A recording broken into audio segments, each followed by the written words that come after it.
kind of a commodity or some kind of an attainment.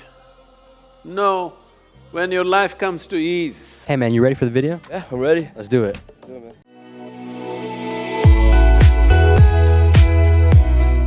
Conscious practice.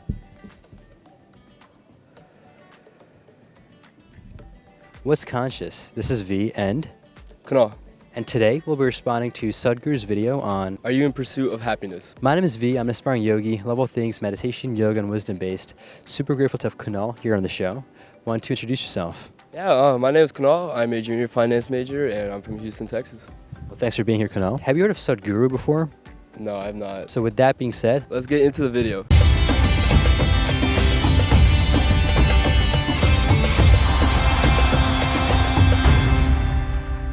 Now, we are thinking of happiness like it's some kind of a commodity or some kind of an attainment. No, when your life comes to ease, when you come to ease, happiness is a natural consequence. Coming to ease, what does it mean? There are many ways to look at this. Well, because I should not say look inward, you already put a condition on me. So, is it true that today, even medically we know, every human experience has a chemical basis to it? So what you call as peace is one kind of chemistry, happiness is another kind of chemistry, joy is another kind of chemistry, misery is another kind of chemistry, agony is one kind of chemistry, ecstasy is another kind of chemistry. Every human experience has a chemical basis to it. Or in other words, you are a very complex chemical soup. The question is only, are you a great soup or a lousy soup? If you're a great soup, you taste good, not for somebody, for yourself. When you taste very good for yourself, if you sit here, if you feel extremely pleasant within yourself because the soup is great, then people say you are happy. If you become very, very pleasant, people will say you're joyful. If you become super pleasant, people will say you're ecstatic. So, to make it very simple and understandable for most people, your chemistry needs to be altered.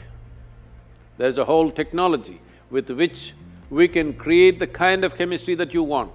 If I teach you how to create a blissful chemistry within yourself, your very chemistry is blissful and you will be blissful. When you're blissful, you will no more be in pursuit of happiness. That is the biggest mistake, that we are in pursuit of happiness. Your life has to become an expression of joy. When your life is an expression of your experience, then what you do, what you do not do will not determine the quality of your life. How you are within yourself will determine the quality of your life. I'm sorry, once again I use the word within, but chemistry is not within, it is still outside of you. But if you know how to make the right soup, then being joyful is not an issue, it's a natural consequence of that. So, we can teach you a technology, we can teach you a methodology with which you will know how to stir the right kind of soup within you. This is what I'm calling as inner engineering, that you engineer your chemistry in such a way that it's blissful by its own nature, not because of something. If you think you're going to squeeze happiness out of something or somebody, you will be disappointed because nothing will yield anything unless you have a chemistry of blissfulness within you. so Kunal, what's your first reaction after watching this video?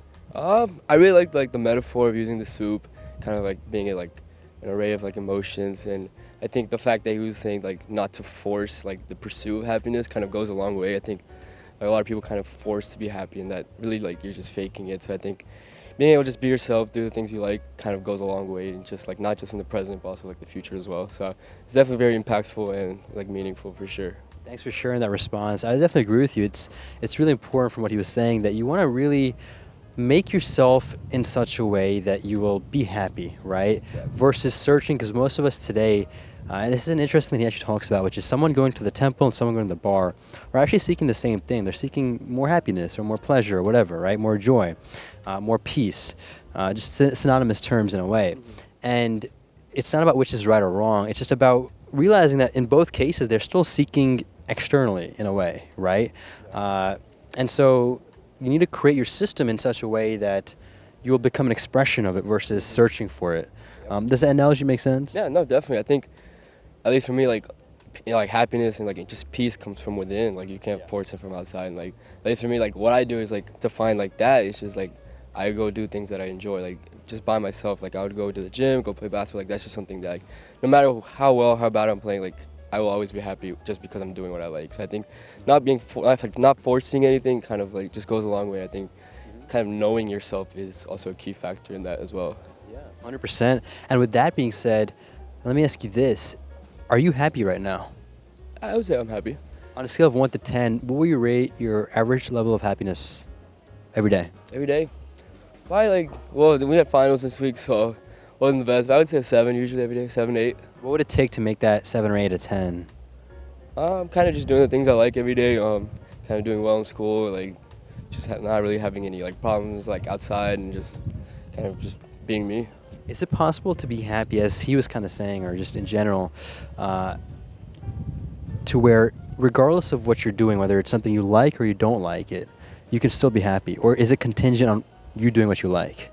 I think you can be happy, even if you like doing something you don't like. I think if you kind of look at the meaning or the purpose of it, then you can kind of find like your motivation, like why you're doing this, and maybe that could like make you happy because you're always looking at the end goal or like what it's actually like doing to yourself or like how it's impactful. So I think looking at like in that kind of way, and like not just in the present, like, oh, I don't want to study today, but in the future I'm looking at, okay, like maybe this will help my career, my grades. So kind of like doing what you want to do and finding the reason for it is, I think, like could be the reason why anyone can be happy at all times.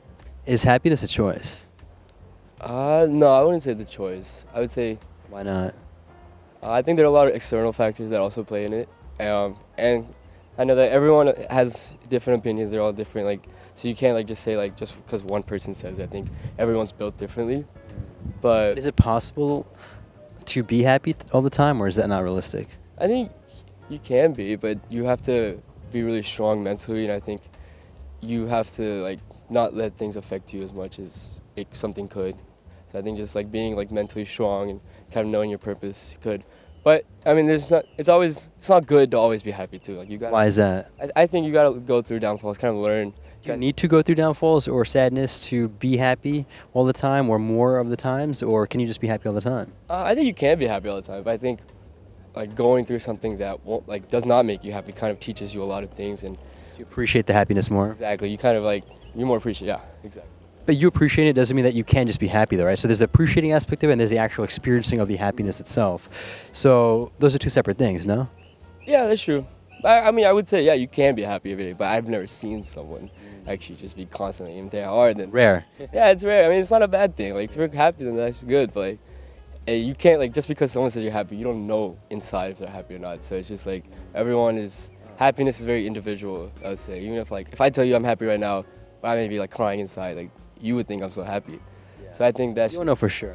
Yeah, you can't ever know. Like, so I think, like, happiness is just individual, whatever that person's going through and how they're doing. Love that. Any advice to someone out there that wants to be more happy, what would you say?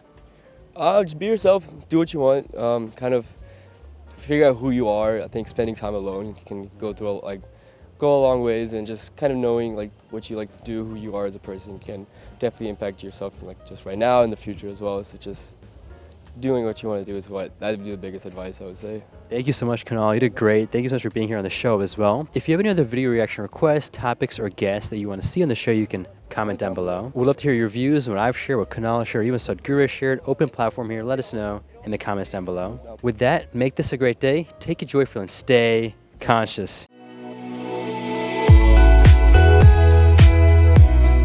You did great. Thank you so much, man. Yeah, appreciate it, man.